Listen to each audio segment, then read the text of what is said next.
Frank, it's 5v5, and I'm not saying it's come from nowhere, but it has come from nowhere. 7, 8, 9, 10 months ago, not only are we not talking to the enemy, there's no 5v5, there's no chance of there being 5v5. It's 5 fights you can't even dream of. If you had to explain it, how have we got to where we are now? I've got to be honest, I don't know. It's all become quite surreal for me. I think we go back to, from our perspective, Queensberry and myself, we go back to last October with Tyson fighting Nagano. It got announced. And having met His Excellency and his team, I said then, this will be a massive game changer. Well, I got it wrong. It was a game changer. This has been something of an unbelievable journey. And you look at the fights that have happened in between, which up to now culminated in the biggest fight of the 21st century with Tyson and Usyk, epic battle. And I go back to the press conference of that when His Excellency stood up and said, I want to do a 5v5 between Queensberry and Matchroom. So like we're all up for that, all of us. And that was it. So that's where we are now. We've got a very, it's a bit of spice, the fact it's Matchroom, Queensberry, Warren, Hearn, all that sort of stuff. But the fights are exceptional fights. They're great fights. I mean, really good fights. Every one of them is a main event in its own right. Every one of them is 50-50, maybe one or two of them might be just 60-40 fights. Really meaningful fights for all the boxers involved. They go to the next level, whoever comes through. Some of them, it may even be the end of their career. And obviously we want the bragging rights. Eddie and myself, Queensberry, Matchroom, we want to be the top Johnny. And none of us want to be sitting on that same flight back in the loser's seat. Well, it's interesting you should say that because Eddie's discussed that flight back. And he has said that in the unlikely chain of events that your team wins, he might have to change his route home, go via Istanbul and Wizz Air, 199 quid. Well, he might be right, because I'm quite sure we won't be gloating whatsoever. And vice versa. But I just feel that I feel we both picked some good, really good fights, good weight divisions, especially for the Brits, very good weight divisions, and real competitors. They're real competitive fights. I mean, whether you like whoever you prefer to win or whatever, facts of the matter is you're going to get great sporting entertainment at its highest level. Frank, if you and Eddie weren't working together, I don't think we'd see any of these fights. There's certainly one or two here that we wouldn't see under any circumstances. I don't think Eddie's going to allow Ray Ford to fight Nick Bull, unless you guys are working together and you can sit around a table. I think you're right, but you wouldn't have also seen Anto Kakachi fighting Caldina. Valid point, yeah. So that wouldn't have happened. Maybe Zorro wouldn't have been on last week on their show. I mean, there's lots of things, but it is happening. And I think the negativity, you park up now, put to one side. Everything as it's going now is very positive, and we've got to continue in that vein and that fashion. And that is great for everybody involved. It's great for the fighters because they're really earning good money. It's great for the fans, who are the most important people. It's great for our broadcasters, our respective broadcasters, are also working together. People forget that, the broadcasters. That's one of the reasons, that's the main reason sometimes things don't happen. We get the blame, but it's the broadcasters because obviously they've invested in our respective businesses and they've invested in our fighters, and they don't want to see having that investment. They just go off and box on another channel. Get that, understand it, but that's the reality of it. But everybody's working together at the moment, and I hope that's going to continue. And for me also, I've been around a long, long time now. For me, it's been a real eye-opener. And it's been nice working together. It's quite interesting to see how Eddie thinks, and comparing, which as I would do, him with his father. Because I worked, years ago. Years. Him and I actually were partners very briefly, very, very briefly. And seeing the both of them. Eddie's more of a boxing man, no doubt about that. I think Barry would admit that, wouldn't he? Well, I don't know. You have to ask him. But the fact of the matter is, and he feels more about it.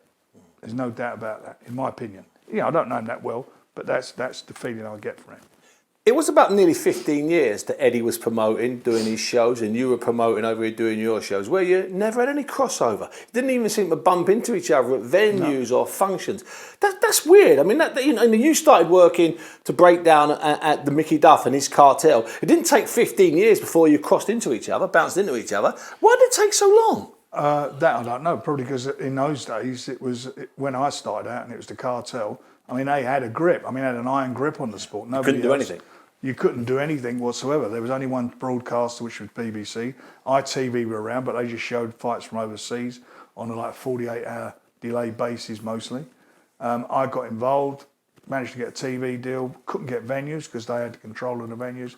It's not like that. We broke down all those doors. We opened it up. And when I say we, I mean, early days me, we did. We broke that cartel up and changed the whole dynamic of the sport. There was no live boxing on TV. There was no, there was no advertising on the canvas. There was no music and all the razzmatazz that go. There was none of that. We brought it all in, and that's how it's been. And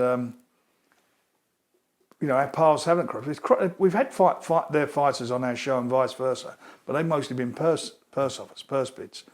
But now it's good, and it's good to sit down and talk about, and also bounce off our views on where the sport is and so forth. He's a very he's a grafter. Like he reminds me certainly how much I used to graft and I still do, and going all over the world and so forth. He's got a decent team. Frank Smith's I've got a lot of time for Frank Smith. And my son George, who's our CEO, who really does most of the work. I mean, he's the secret glue here, isn't he? Well, he's it, and he's the one who has the sort of most of the relationship. But they wheel me out for the shows and put me back in the cupboard afterwards, and that's where we are. But the fact of the matter is, it's great at the moment. It's fabulous at the moment. I'm enjoying it. I'm 72 years young, and I'm having a time of my life with this. This is just great stuff. As all of us are. I mean, these fights. This is like fight heaven. Like if you're a boxing junkie, which is what I am, you're getting OD'd at the moment. Let's go straight to Saturday night. It's the 5 fights. I know you've done it before. Let's just go through them in any particular order and just explain to me how you get the 5-0 victory. Right. Let's start with the light heavyweights, which was Eddie's pick. So he's got Craig in against our man Willie. Willie was, when we signed him, I thought was going to be one of our big stars. He fell over. He had a fight which for some reason it didn't work out for him, and that's a big shock for me because I really did fancy him in that fight. Since then, he had a bit of time out. He's regrouped, got himself back together. This fight is a make or break for him. This is the fight. If he can't beat this guy, who's fought at the highest level, and I think he lost one challenge for a world title by a couple of points. Dimitri Bivol, couple of rounds. Bivol's top of the card on this show on Saturday, who's an undefeated fighter. So this is going to be a yardstick for what he's all about. I think he can win the fight. He's really up for it. He's Scotland's most decorated amateur ever. He's got a fabulous pedigree. So now we'll see if that pedigree translates and comes through into the professional ranks, and we'll see what he's all about. You go to the next one. You've got Nick Ball in with Ford. Ford's a very, very good fighter. So is Nick Ball. This should be a unification match. He got robbed last time out. He beat the best featherweight in the world, according to most of the judges. But Ford is a very, very good fighter. Nick, every time he fights, he gets better and better.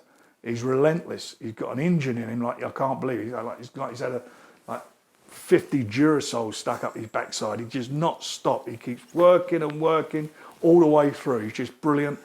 And I just fancy him again in that fight. I fancy all my guys, but I fancy him in that fight big time. And one thing's for sure, it'll be very, very entertaining.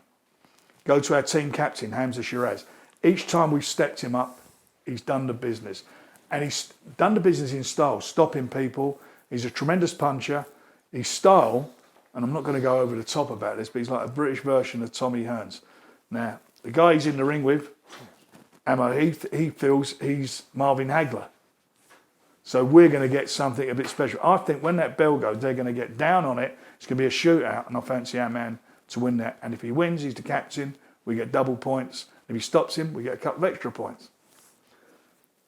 Daniel Dubois. There's this sort of, a lot of people think he's an enigma. He's 25, 26 years of age now.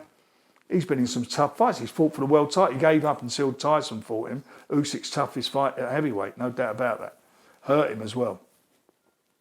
He's in with an undefeated guy who's the IBF mandatory. This will probably wind up being for the interim title, which is a very important thing. And the winner of this will probably wind up fighting AJ in September. So there's a lot riding on this. And obviously we all want to see an all-British affair if that happens. But he's fighting a good fighter. There's history there. They've had sparring, four or five occasions in the past, which I've been told was very lively, very, very lively. And you did that round table, and there's no love lost there. That's genuine stuff. I've never heard Daniel even use the "see you next Tuesday" word, but he used it, and he was flying on it, and he's really up for this. And this fight for me with him, he's got all the attributes he needs, as has Hrgovic. He can punch, he can jab, he can box, he's fast, he's got good hand speed, he's a tremendous finisher. This is about heart and mind. This is about his heart and his mindset. And I believe that is in a good place. And if it is where I hope it's be, he can stop this guy and set up a great British fight in September. Then we get to the two guys who lost on their last two fights. Big Bang Zhang, tremendous fighter, love him to death. He's got great pedigree, Olympian, silver medalist in the Olympics. What's he, 40, 41 years of age now? Real character, really a nice guy. Last fight out against Parker, he had him on the floor twice. There was nothing in that fight at the end because of the knockdowns. But Joe done extremely well. I'm not going to take anything away. He gassed a bit at the end, no doubt about that. He's in tremendous shape. He's trained very hard for this.